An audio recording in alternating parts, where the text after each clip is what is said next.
What's up mga kapepal? Welcome naman sa panibagong buhay ko. Ikikwento ko nga sa inyo yung mga naranasan ko. Noong araw, pagpunta ko dito ay medyo bata-bata pa ako. Ngayon naman, ilang taon na ako. Feeling ko parang kailan lang, tapos matanda na ako.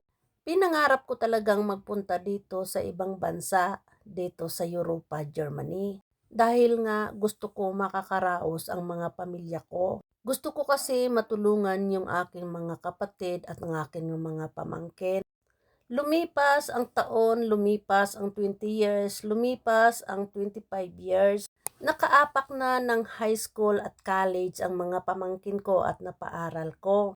Sa loob ng 26 years, nagpadala ako sa kanila buwan-buwan mula noon hanggang 26 years ako dito ay walang kahinto-hinto sa pagpapadala.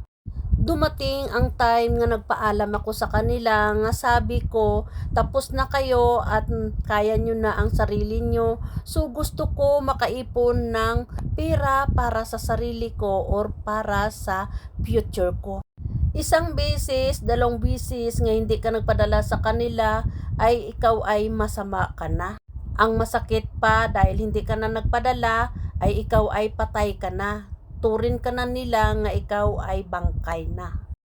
Mga karami, ganun din ba ang problema ninyo or yung kaso ninyo sa mga pamilya ninyo kagaya ko? Mag-comment naman kayo dyan sa baba kung sino ang may kaso nga mga kagaya sa akin. Isa lang ang payo ko sa mga karami ko dyan o sa mga kagaya kong mga kababaihan. Pag tumulong pala kayo sa inyong mga kapamilya o inyong mga kadugo dyan ay hindi pala lahat. Kailangan pala mga 3% lang ang maibigay natin sa kanila para naman mayroon tayong tinago or maipon para sa future natin. Huwag kayong gumaya sa akin nga lahat-lahat na lang nga sweldo ay ibibigay sa Pilipinas para lang makatulong. Hindi masama ang pagtulong sa atin mga pamilya. Pero mayroon itong limit. Sa akin kasi mga wala limit-limit eh. Kaya kayo, lalo na sa mga OFW dyan, sa mga taga Hong Kong, sa mga Dubai or saan-saan man nga bansa, kailangan 3% lang ang itulong natin sa atin mga pamilya kung tayo ay tutulong din.